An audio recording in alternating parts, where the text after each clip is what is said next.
बिस्मिल्लाहिर्रहमानिर्रहीम। रसूल अकरम सल्लल्लाहु अलैहि वसल्लम की हिकमत अमली।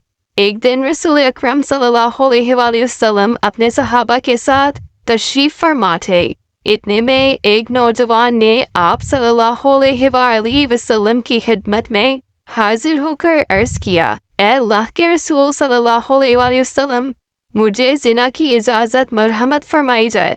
दरबारे नबी में मौजूद सहाबाए कराम रज़ियल्लाहु ताला अन्हुम ने जब नौजवान की गुफ्तगू सुनी तो सख्त नाराज हुए। गुस्से से इनकी रगों में खून तेज हो गया। अल्लाह के रसूल सल्लल्लाहु अलैहि वसल्लम ने सहाबाए कराम रज़ियल्लाहु ताला अन्हुम को खामोश रहने का हुक्म दिया और खुद नौजवान को अपने करीब किया और ऐसे फरमाया, बताओ तुम क्या चाहते हो?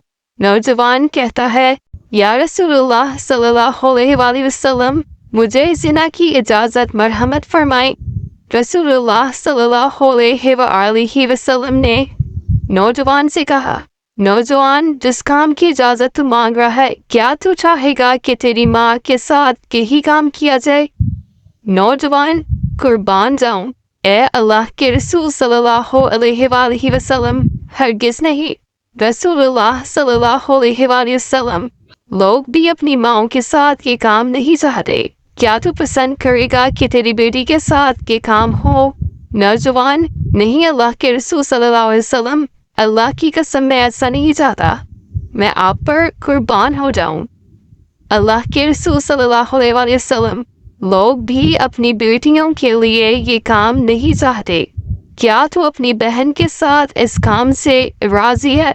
इसी तरह आपने फूफी और खाला का भी नाम दिया। नौजवान हर एक के जवाब में कहता रहा, कुर्बान जाऊं, हरगिज़ नहीं।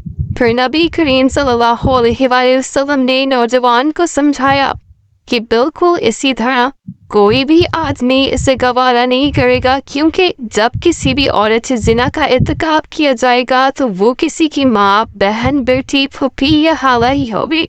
इसके बाद रसूल अकरम सल्लल्लाहु अलैहि वसल्लम ने नौजवान के सीने पर हाथ रखा और इसके लिए 3 दुआएं फरमाई।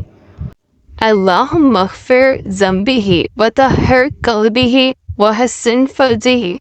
इलाही इसकी मग़फ़िरत फरमा दे, इसका दिल पाक कर दे और इसकी शर्मगाह की हिफाजत फरमा। रावी का बयान है, इसके बाद नौजवान किसी बुराई की तरफ नज़र उठाकर देखता भी न था।